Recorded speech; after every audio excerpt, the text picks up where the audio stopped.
Like how it's actually a stream. Oh, you could probably hear me, right?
Oh, hello everybody.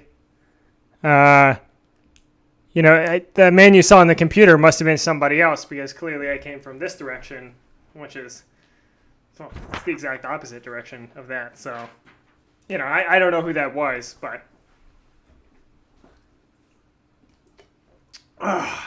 Sorry. Anyways, welcome to tonight's intimate holiday live read, Home for the Holidays. How is my mic, everybody? Can you hear me all right? Yes, I was a male model, Braden. Thank you for pointing that out. Or sorry, foilphobe. I have no idea who that is. I don't. When there's hundreds of people in the chat, it's so hard to tell. The success is really just it's staggering to me. I didn't think that we would have 5,000 viewers already, but man, we did it. I will say, while I do love this sweatshirt that was gifted to me by Jason, I think that a little holiday attire is more appropriate. So I did say this would get intimate, right? Oh. There we go. That feels better. Whew. So tonight we're going to be, you're going to be listening to me read Home for the Holidays, which is probably the only holiday story that involves harpoons. And at least it's the only holiday story written by me that involves harpoons, so really what else do you want? But before we get started, couple of rules. If you have an adult beverage or a regular beverage that you would like to consume along with me, I will be taking a drink anytime I make a mistake, which we've run through this once in practice, and there was quite a few. If I do something that makes you cringe, call it out in the chat, and then, I'll take a drink for that too. Maybe you take one for it too, and we'll be a little less awkward together. Third, I want to call it that I'm probably going to do some accents, and it's going to be confusing. It's confusing for me too, but when I'm a dungeon master, I always do heavily accented characters because I just can't do normal people. I can't do normal voices. It's not in my repertoire. So, with that in mind, I say we get into it. I don't have a paper copy because this was not released in paper because we're trying to go green at Aberrant Literature. So, cheers everybody. Remember, drink every time I make a mistake.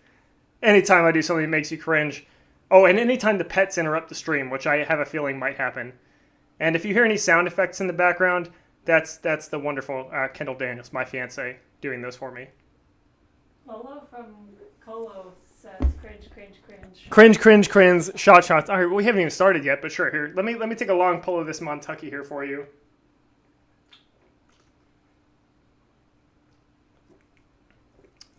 That's the refreshing taste of a Montucky cold snack. Not our sponsor, but they might be someday. Let's get this going. Home for the Holidays, Chapter 1, The Suburbs.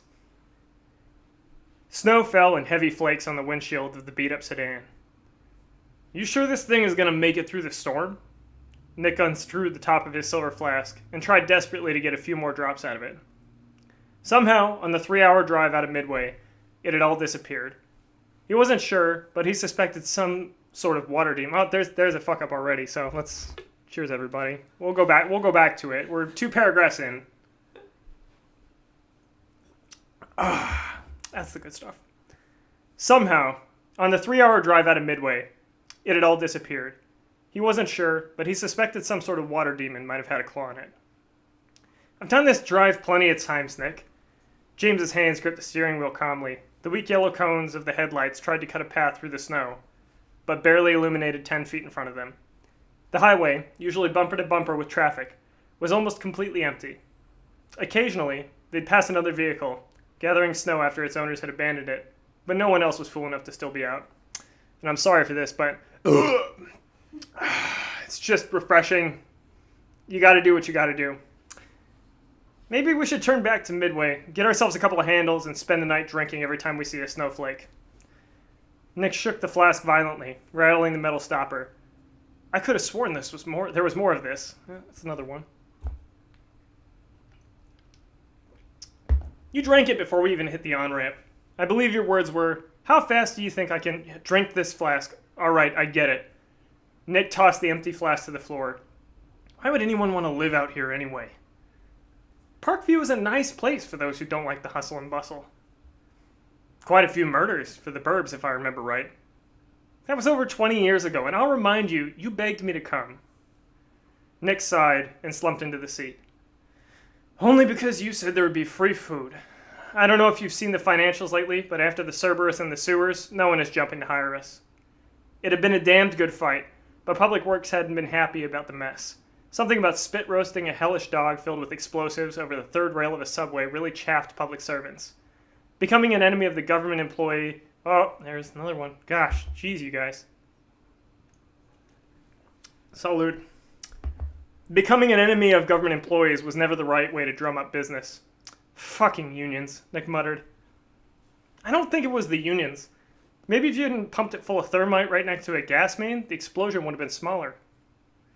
Nick huffed and leaned his head against the window. The glass was cold, calming what was sure to be the start of a raging hangover if he couldn't get more booze soon. We might have been that thing's chew toy if I hadn't. James sighed. Maybe we could use a bit more planning for the job we've got coming up in Clearwater? Nick laughed. The tabloid job? You're staying in the car for that one. It's going to be a quick in and out, nothing more. Have you even fought a Sasquatch before? It's just a man and a... Nick stopped as the radio turned suddenly, flipping between stations and playing unintelligible, garbled static. Hear that static? That's high quality audio work right there. A mix of Christmas music, weather warnings, and talk radio blasted through the car at full volume. Nick slapped at the console, trying to get it to turn off, but the noise sent sharp pain coursing into his temples. James reached out and turned the dial to off, but the radio continued to whine and sputter. Ahead of them, something ran across the road, visible only briefly in the headlights. Nick had a chance to see a mangy gray fur before James slammed on the brakes. Oh, gosh, we just got a notification. Hobo-san followed me. That's a subscriber, ladies and gentlemen.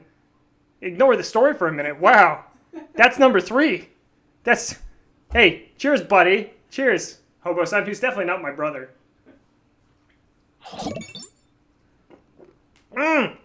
Oh, subscriber number 4. All right, well, we're 1 Montucky down. We're not even through the first chapter, so settle down, everybody. Settle down.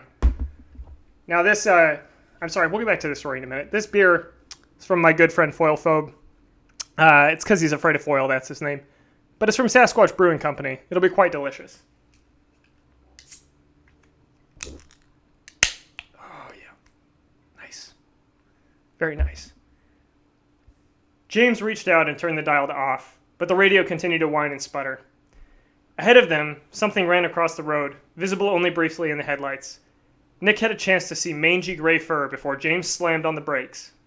The car started to spin immediately, sliding sideways through the freeway like a drunken acrobat. Jesus, James, turn into the spin, screamed Nick, wishing once more he had been more thoughtful with his flask rations. James turned the wheel, gripping it with white knuckles, and the car skidded slowly to a stop. Looking through the fogged windshield, it was difficult to see anything beyond the falling snow. What was that? Nick asked. Probably a bear. They started moving out here a few years ago after the forest fire. A bear? In the dead of winter? James sighed. Do we really need to talk about climate change right now, Nick? I don't know. Does climate change explain why the bear would have fucked with the radio?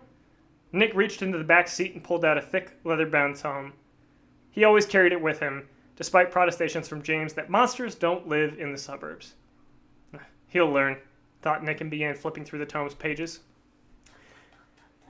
5 minutes out of Midway and you're already pulling out the monster manual? James scoffed. You know damn well it's not called that. That's a manual for monsters. What would you like me to call it? It's the ramblings of a drunken master who killed far more beasties than you or I. Now I suggest you start driving, because the longer I go without a drink, the lower your chances of survival get. Right, like your other apprentices? James put the car into gear and they were rumbling down the snow-covered highway again. It was clear he didn't believe the stories Nick had been telling about fiery deaths or unwilling blow-dart acupuncture. Nick rolled his eyes. For once he had been completely honest when he hired James, hiring being the loose term given to slim pay and no benefits. Almost all his previous apprentices had died horribly at the hands of strange creatures, cannibal cults, or door-to-door salespeople with a grudge. Trouble was that James hadn't believed him and thought it was all just a scare tactic.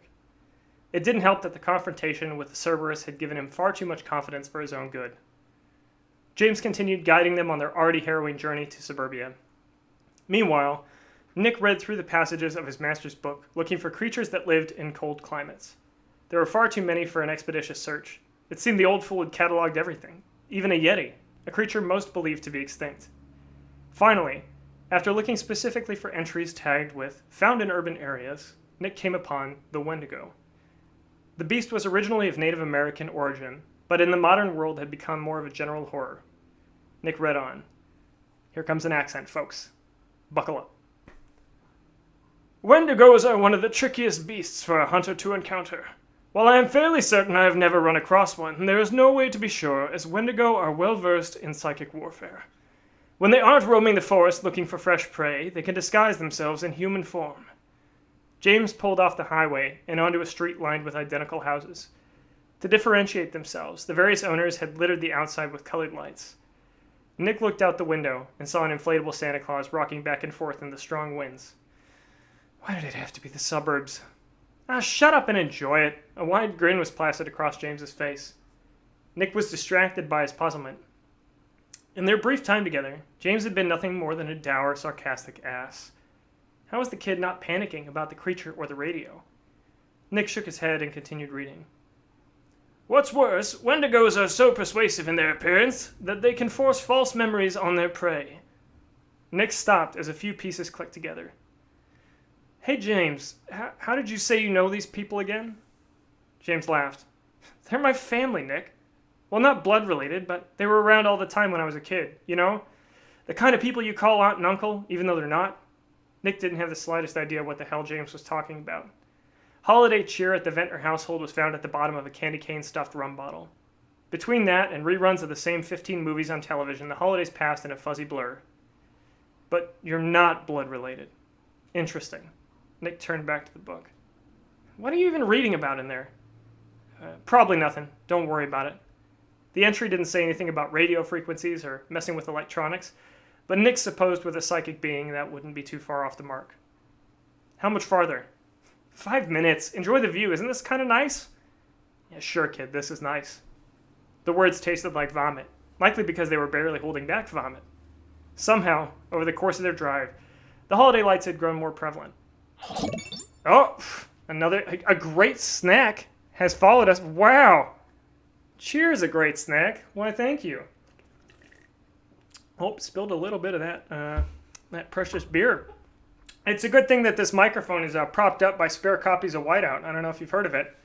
It's a book I published. We don't have very many, so the stack's not very high because they sell out quick. Nick looked out the window at the glittering houses and felt an empty feeling. Something wasn't quite right. He was sure of it. A queasy feeling sloshed around in his lower stomach. All at once he felt the contents of the flask he had drained. Maybe it's just that, he reassured himself. And that, my friends, is the end of chapter 1. 12 almonds? What do you mean 12 almonds, a great snack? Also, I just want to say, thank you to the thousands of you who are here watching right now. I'm so humbled. Wow, you really like me. I better tear up. All right. Chapter 2. A family reunion. This one has more accents in it, and I'm going to apologize in advance. James pulled up to a house that was covered from foundation to chimney in twinkling multicolored lights. The thought of the power bill alone was enough to make Nick sick to his stomach. He stumbled out of the car and immediately vomited into the snow. Again, A+ sound effects. I hope you heard that. The strong burn of cheap alcohol filled his nose, but the freshness that came after a good vomit was a pleasant counter. Well, we can rule out a water goblin in the case of my empty flask. Nick wiped vomit from his lips. Jesus Christ, Nick, can you try and compose yourself a little bit?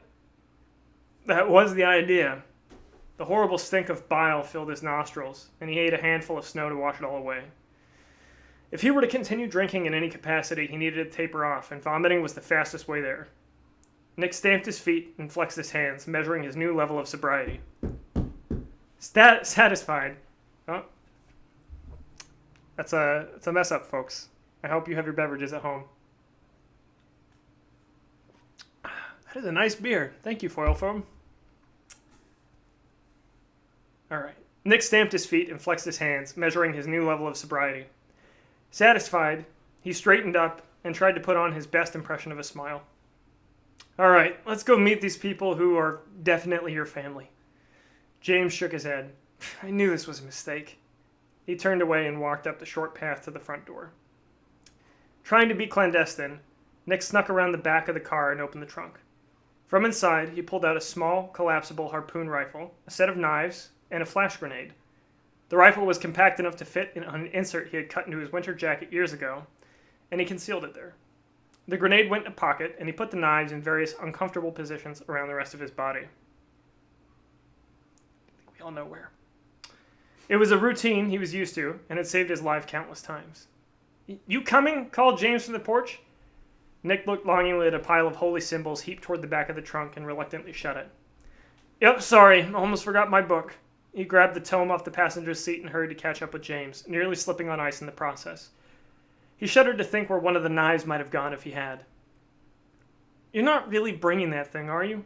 Nick looked at James very seriously. Oh, gosh. Oh, no. Oh, gosh, the page skipped. I'm sorry, guys. Nick looked at James very seriously. You're my apprentice, and I need you to trust me on this one. I bring this with me everywhere, and it's gotten me out of more than a few scrapes. Plus, it goes over great at parties. Nick belched a sickly cloud of stomach acid and stale liquor into the frosty winter air. Oof. Sorry, that was a nasty one. He gagged on the words as they came out. You almost had me for a second. James waved a hand in front of his face, trying to disperse the smell. Just don't bring it out at dinner. These people are open-minded, but not that open-minded. James rang the doorbell. Immediately, the door flew open, spilling a beam of cheery light out from the entryway. Standing in the doorway were a man and a woman, both in their 50s, beaming. More accents. Here they come, guys. So sorry. I don't know why she's British, but she is. My, young James, is that you? Asked the woman in a horribly saccharine voice. You sure have grown, boomed the man. Nick winced at the boisterous volume and tried not to vomit again. If that's not a Wendigo impersonating a human, I don't know what is. Greetings at the Ventnor household were offered in grunts or curses, and Nick preferred it to this jolly crap. It's so good to see you both. James hugged the two of them. How long has it been? Both the man and the woman shook their heads in confusion. Gosh, I don't even know, said the man. Long time, that's for sure. He chuckled and looked past James, seeing Nick for the first time. And who's your friend? He asked. That's Nick. He's sort of my boss at my new job. Nick put on a plastic smile and tried his best to turn on the old Ventnor charm. Nothing sort of about it. He laughed and reached out to shake the man's hand, being sure not to take his glove off. I'm Nick Ventnor, proprietor of the Ventnor Agency. Maybe you've heard of it. He watched the man's eyes as he said it, and swore he saw a twitch of fear there, but it could have just as easily been nothing. No, I can't say I have, but either way, good to meet you, Mr. Ventnor, and any friend of James is a friend of ours. I'm Bill, and this is my wife, Marie. A pleasure to meet you both. Nick scanned every inch of their faces looking for something he could use, something off, but by all appearances, they were normal. Well, why don't you both come in and we'll fix you something hot to drink. You'll catch your death out there. Oh, apparently that was supposed to be the woman, so I'll count that as a... I didn't put speaker tags in front of it. I'm sorry. I'm so sorry. You also changed the man's voice. Yeah, the voices are going to change from time to time. I'm not a voice actor. I'm doing my best. The dude with the sword threatening me, that's Kylo Ren, okay? It's not a sword. That's the Christmas Kylo. It's not a laser sword. Come on now. All right. Nick looked at James, hoping to see some sign of reluctance, but there was nothing. Am I really the one going crazy here? He thought back to the creature that had crossed the road and put the radio on the fritz. If they were dealing with some manner of psychic beast, they were already in deep trouble. You coming, Mr. Ventnor? Asked the man. Yes, of course. Sorry. Got lost in my own head these days. Running a business and all. Nick stepped into the house and was surprised to find it wasn't much warmer than outside. I should have warned you. Our heat's been on the fritz, said Bob, walking over to the kitchen. But we've got hot cocoa and some spirits to warm your bodies, and a couple of space heaters in the bedroom. Nick took off his gloves and looked around the entryway. He exhaled, still able to see his own breath. Terrible timing for the heat to go out in a storm like this, commented James, beginning to undo his parka and then thinking better of it. Maybe I could take a shot at fixing it tonight? Oh, don't worry about it, dear, called Marie. She's much older than 50. We don't mind it too much. Oh, apparently she's like 70 or 80 now. She's getting older by the second. I'll bet you don't, thought Nick, looking at the wall suspiciously. There were pictures of Bill and Marie everywhere, and even one family photo of what appeared to be a young James. Nick approached it carefully, as though it might shoot poison darts at him, and brushed a fine layer of dust off the frame. Try not to break anything, muttered James, and started off toward the kitchen before Nick had a chance to protest. Dust on the photos, Nick noted. Heat's out.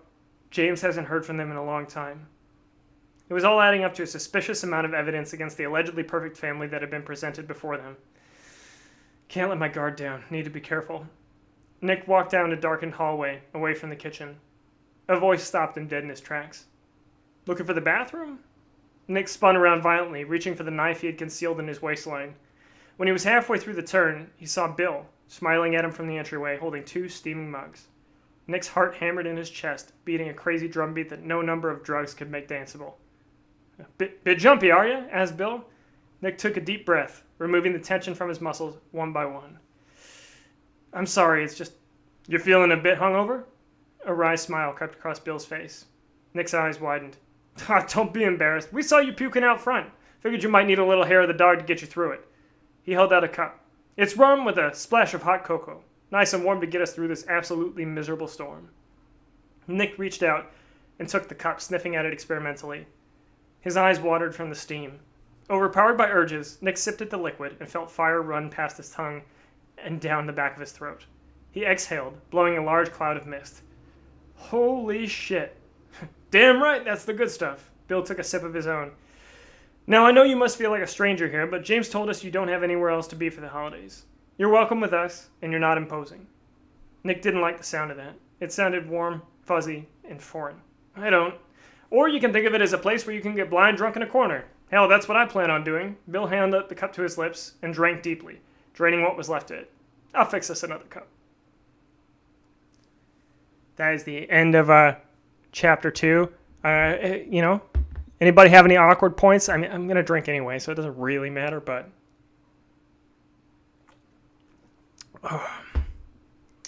Any comments before we move on? Seems like as good a place to pause as any, you know?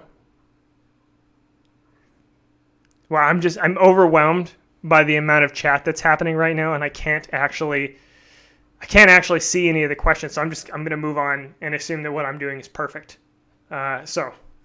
Foilfog wants to know, are you sure that's a knife in his pants? Are you sure that's a knife in his pants? In Nick's pants. You said he had a knife in his pants, are you sure it's a knife? He might just be happy to see you, Foilphobe. You never know. It's hard to tell. This is literally virtual teaching. Yeah, I'm teaching you all how to read as well, Foilphobe. So listen up and, cheers. Chapter 3.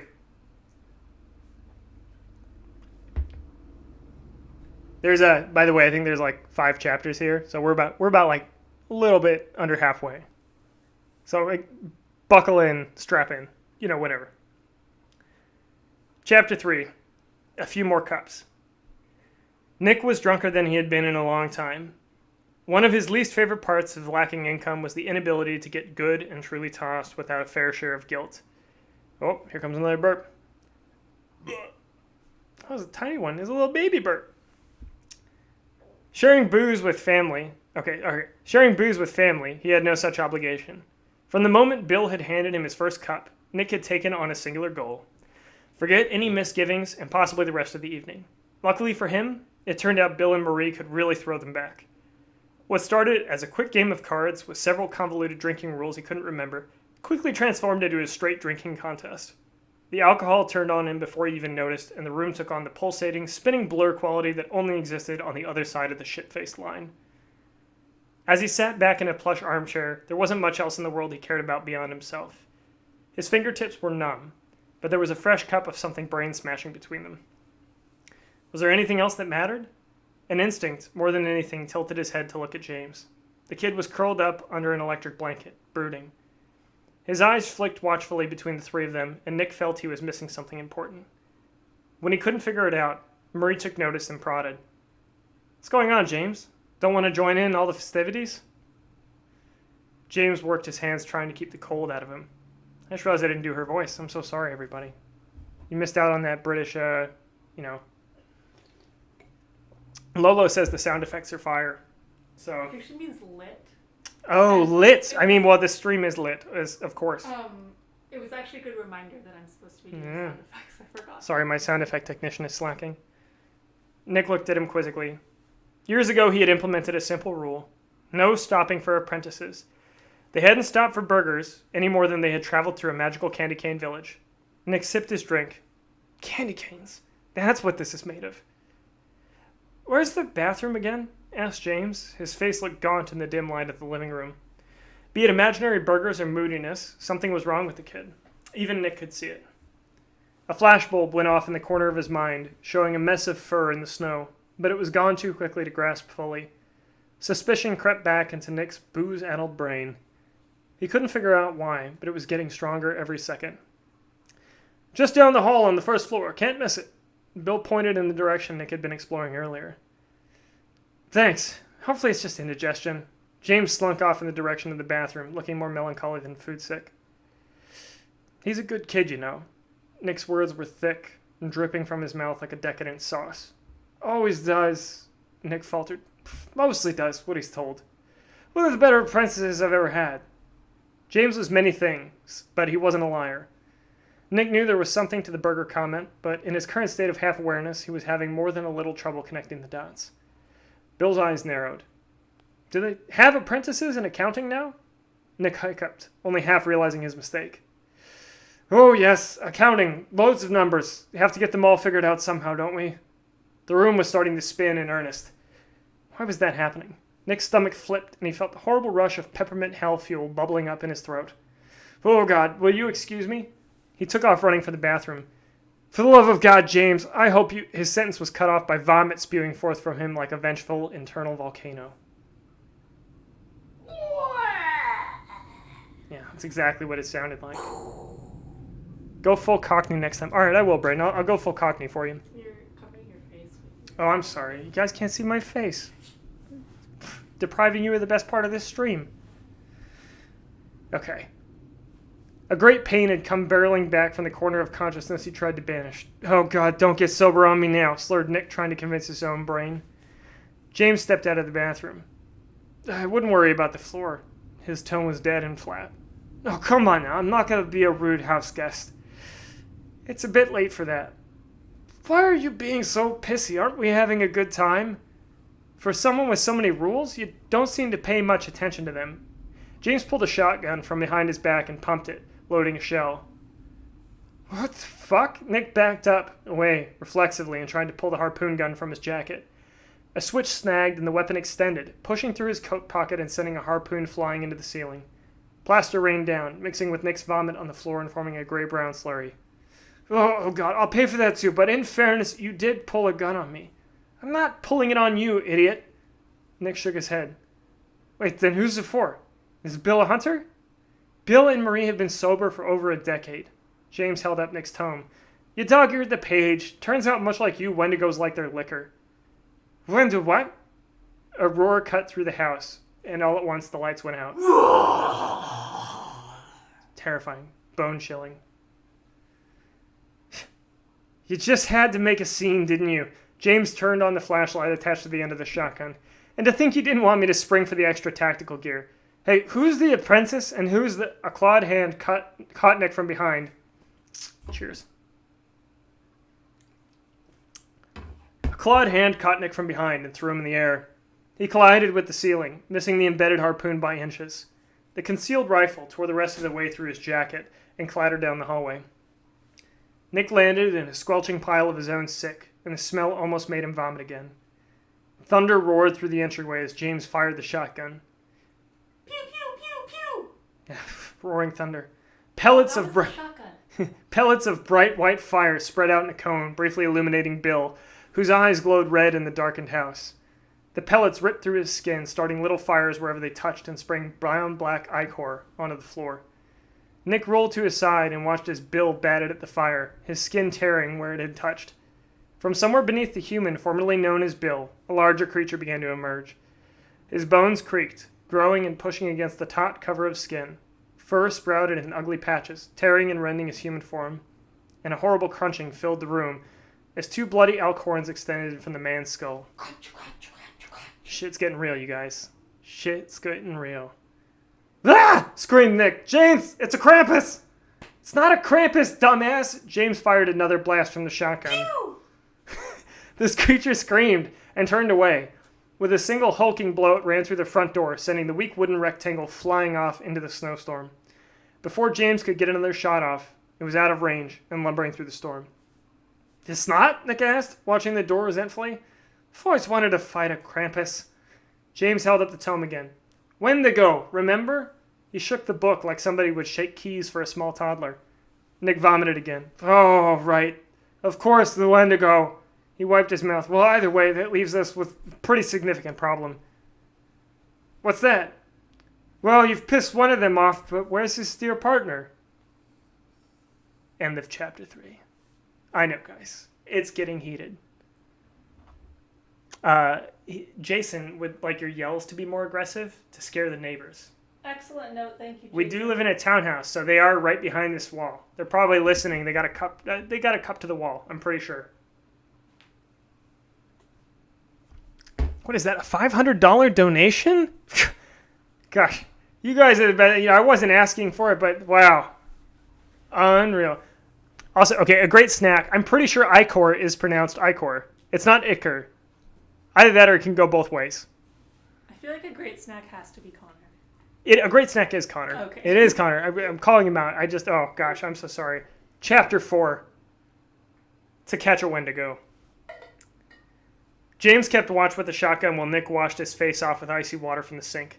Despite his desperate attempts, even a modicum of sobriety eluded him. Cheers. The room spun gently on its axis, and Nick hung his head in his hands trying to process what exactly was happening. James had shown him the page with the Wendigo several times, but none of it was making any sense. Come on, buddy. Come back to me. Nick slapped himself hard. Sorry, I gotta uncork my water here.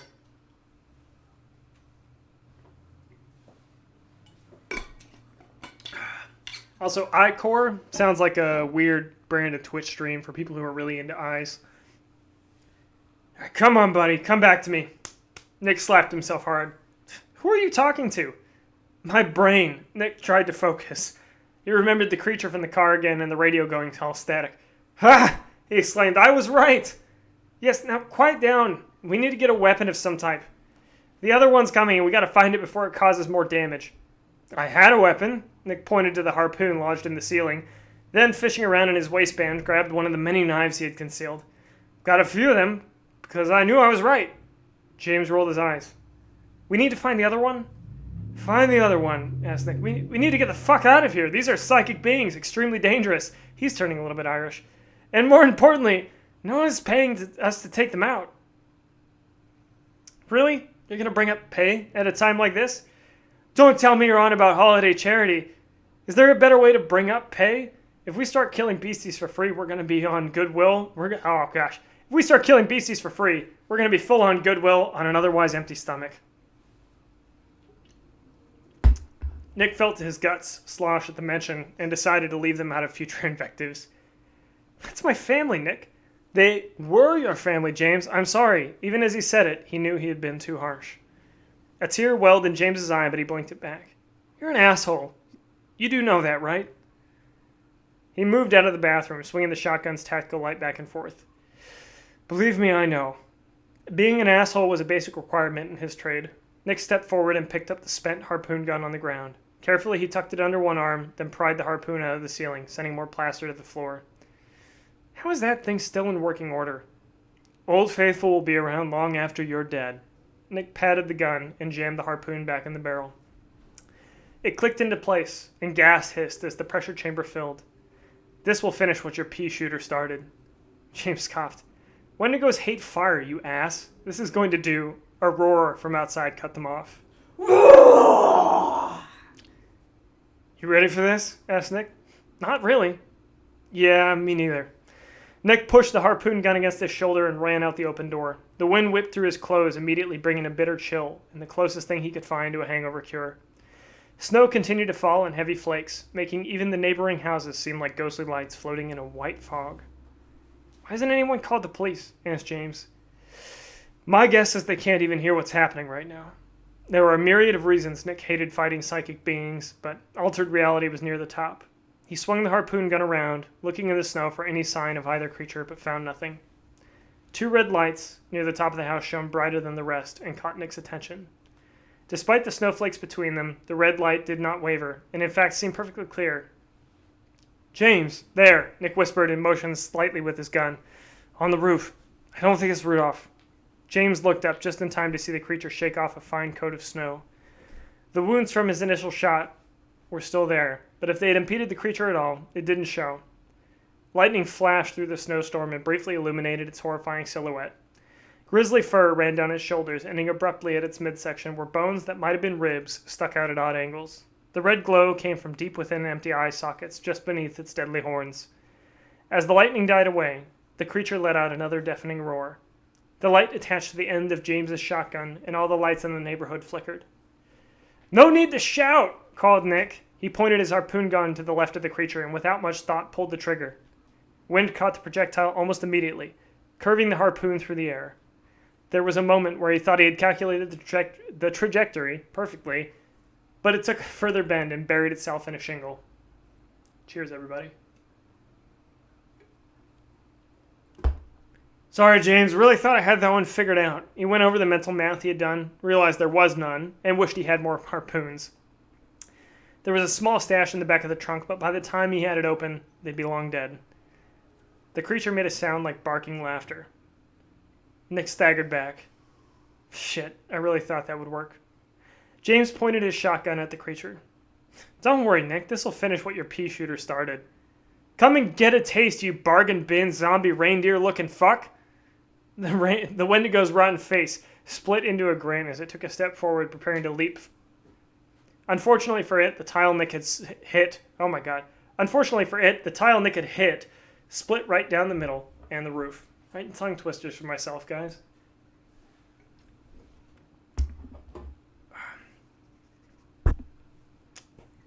Okay. Unfortunately for it, the tile Nick had hit split right down the middle, and the roof construction in the suburbs was shoddy at best. One by one, the other tiles shifted slightly. With the weight of the snow and the creature walking atop them, it didn't take much. There was a shatter as one of the tiles fell to the driveway. For a second, it looked like that would be it, but then the dam burst and the whole roof moved. The Wendigo growled, but slipped, falling flat on its back.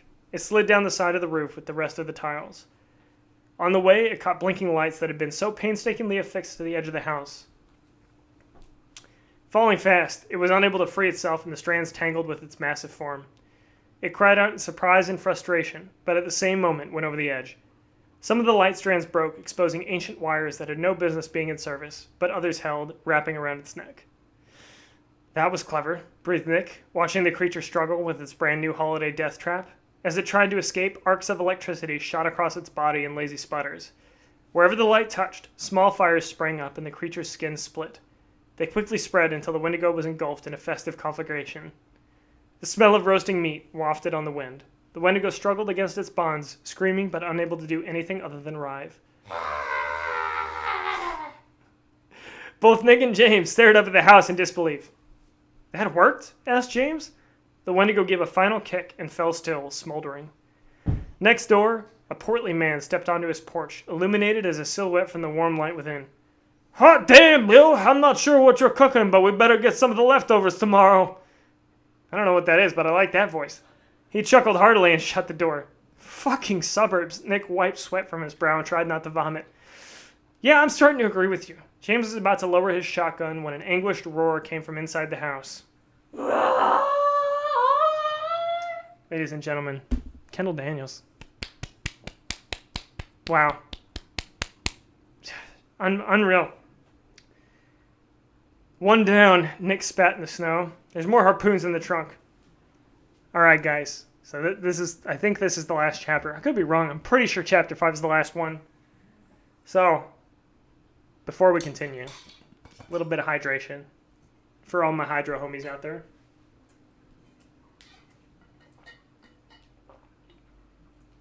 God damn, that's good water. And, if you're watching this later, because it's going to be on YouTube, I'm sorry you missed the live stream. There was a lot of interaction. Like, it was crazy to see just thousands of people, all reacting to my work at once. And I'll be honest, I didn't really know how to take it at the time, but it was humbling. It was humbling for sure. If you want more updates on when we're going to do more events like this, because I'm sure with the rousing success that this one is, we will do more. You can go to macashton.com/subscribe. Smash that subscribe button. Get on my mailing list. Do it.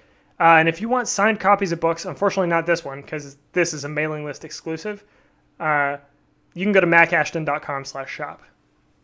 All right? Promo over. Before I move on, I just want to rate this beer real quick. It's called Cousin Yeti, which I think is very appropriate. And I'm going to go ahead and say it's a bit like drinking a Pine Tree Landmine. 3 out of 5 stars, a very cold snack. Cheers. Chapter 5, A Holiday Miracle. Nick slipped and slid his way into the car and fumbled with the ancient trunk. With the freezing cold and the decrepit state of the vehicle, it felt more akin to opening a tomb. The ground shook with thunderous footsteps as the second beast stomped its way out of the house. That one got the dogs. Despite the cold, sweat ran in rivulets down Nick's back. Cheers. Oh, come on, you bastard, open up. He kicked the trunk's lock and it sprung open with a pained groan. James fired his shotgun again, and the cacophony it made was swallowed up by the howling wind that had grown around them. The beast responded with an aggravated roar. Nick looked up from the trunk just in time to see the second Wendigo advancing. It was larger than the first, and horrible spurs of bone poked through the ragged skin on its back. The creature crossed the distance from the house to James in a few short strides, gripped the barrel of the shotgun, and bent it backwards with great rending force. "Do you have any idea how much that cost?" asked James, backing away from the creature. The Wendigo chuckled, and then spoke in a voice that echoed through several ethereal planes at once. Now, I'm sorry, guys, but this is the Cockney British woman, so I guess that's the Wendigo's accent moving forward. So here we go. "It's a small price to pay for what you did to my partner. The creature held a long and deadly..." Oh, shit, that's just narration. The creature held a long and deadly finger out towards the fried Wendigo hanging off the roof. "By my mark, you've still got a balance left for me to collect." "Hey, Nick, they talk." James's voice was dazed and full of fear. "Great kid, keep him busy." Nick swept aside holy symbols, a few landmines, and a jar of holy water to pop open the trunk's side panel. I'm just going to guess that accent was awkward, and here we go.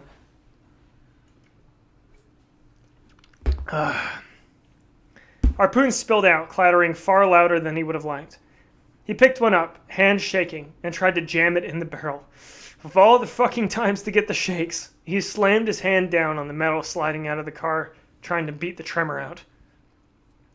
I'll deal with you in a minute," called the Wendigo in a strange, warbling tone. The warbling tone turns out was Cockney British. Who knew?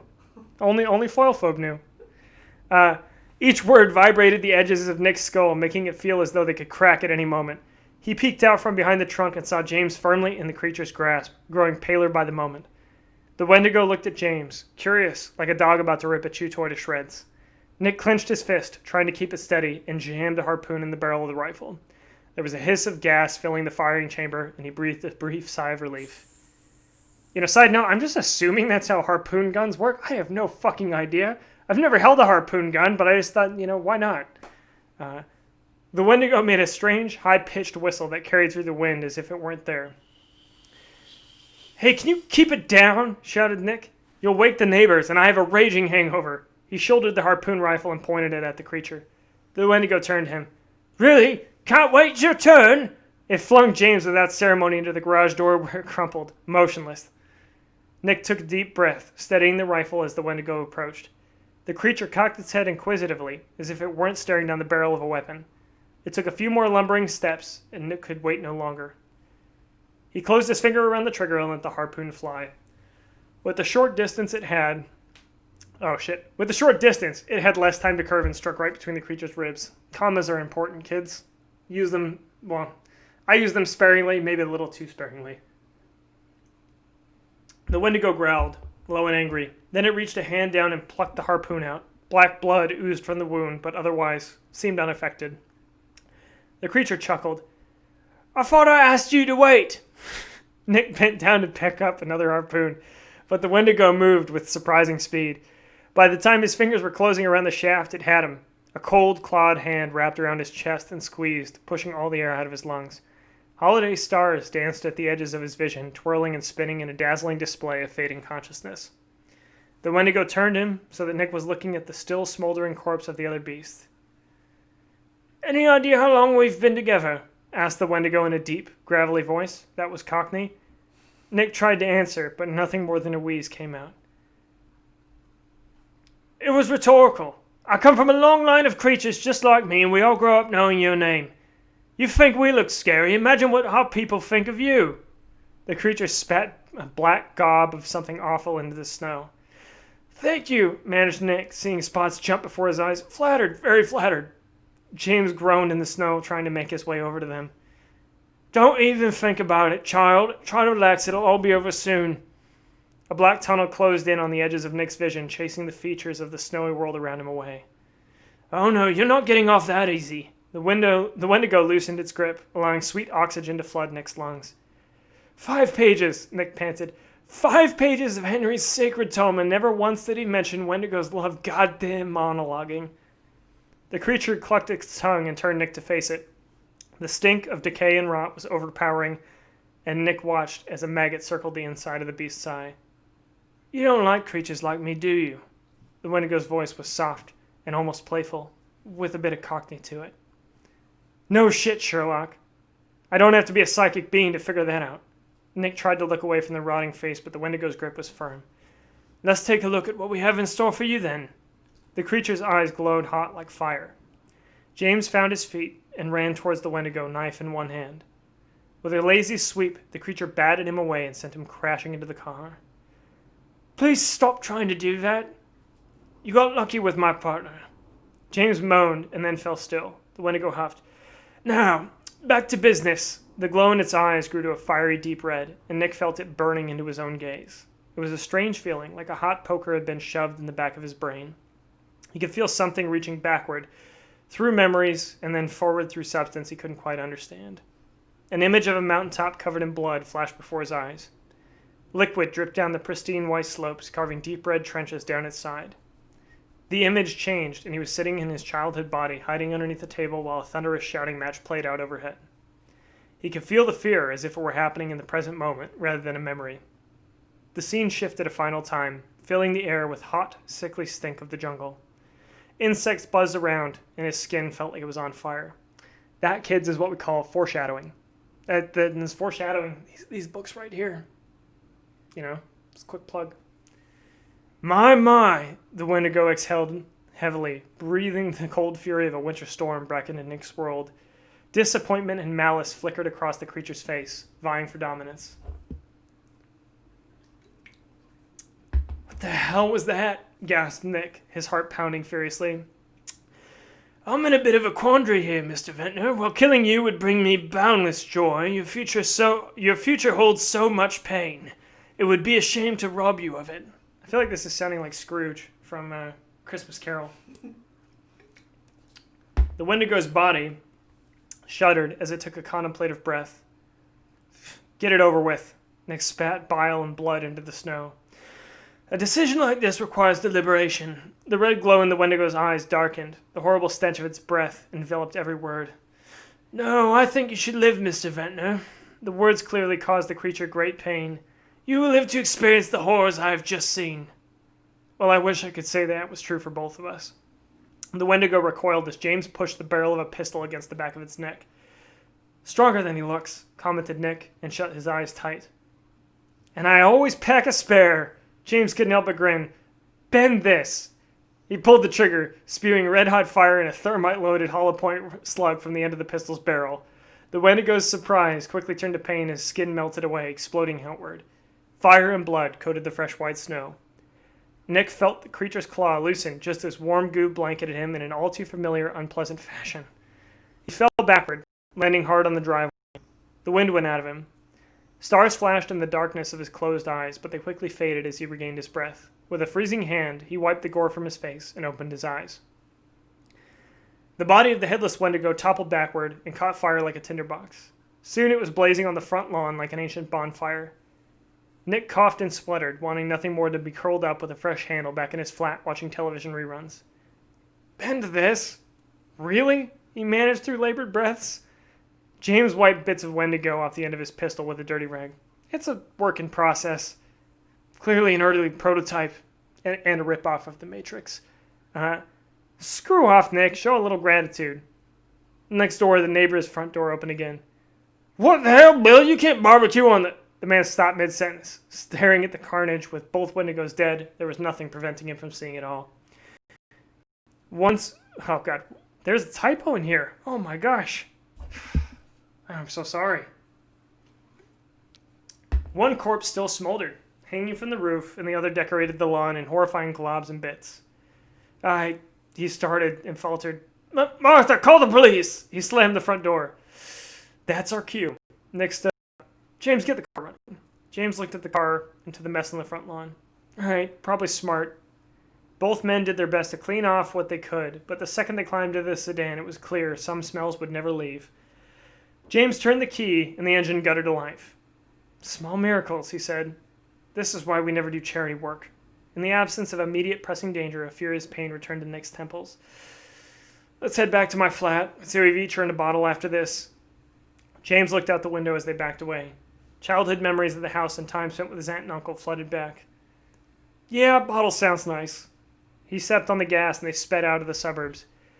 Houses flashed by in a blur, and as they neared the freeway, James saw the pulsing red and blue lights of police cars. Wonder how they're going to explain that, Nick sighed.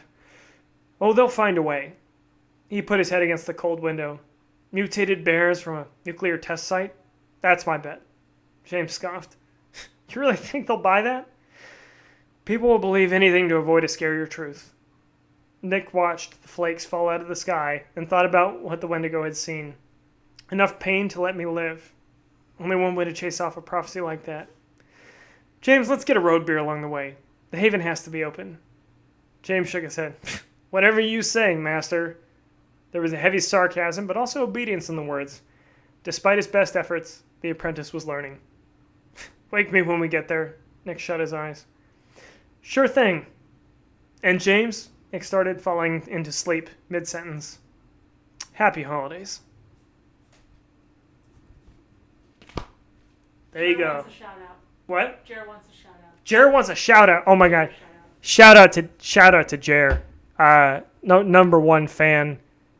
Favorite distance chopped judge. And absolutely probably the favorite mother because my own mother isn't here. So, I mean, she's not going to watch the YouTube stream this long, let's be honest. Cheers, guys. That is the end of Home for the Holidays. Thank you for coming out. I don't know. I had fun. I enjoy it. What happens after that? A great snack? That's a great question. Well, without knocking too much over, let me try. What happens immediately after that is this book, A Man in the Mountain. You know, this happens immediately after this story. What happens immediately after that? Bam! We got Whiteout. This is a full book. This one's smaller for people who don't like to read full books. Okay? What happens immediately after Whiteout? Bam! We got Downpour right there. 3 books.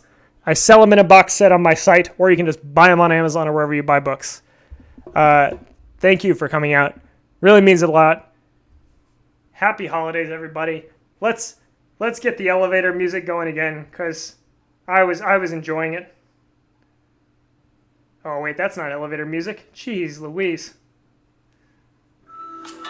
There we go.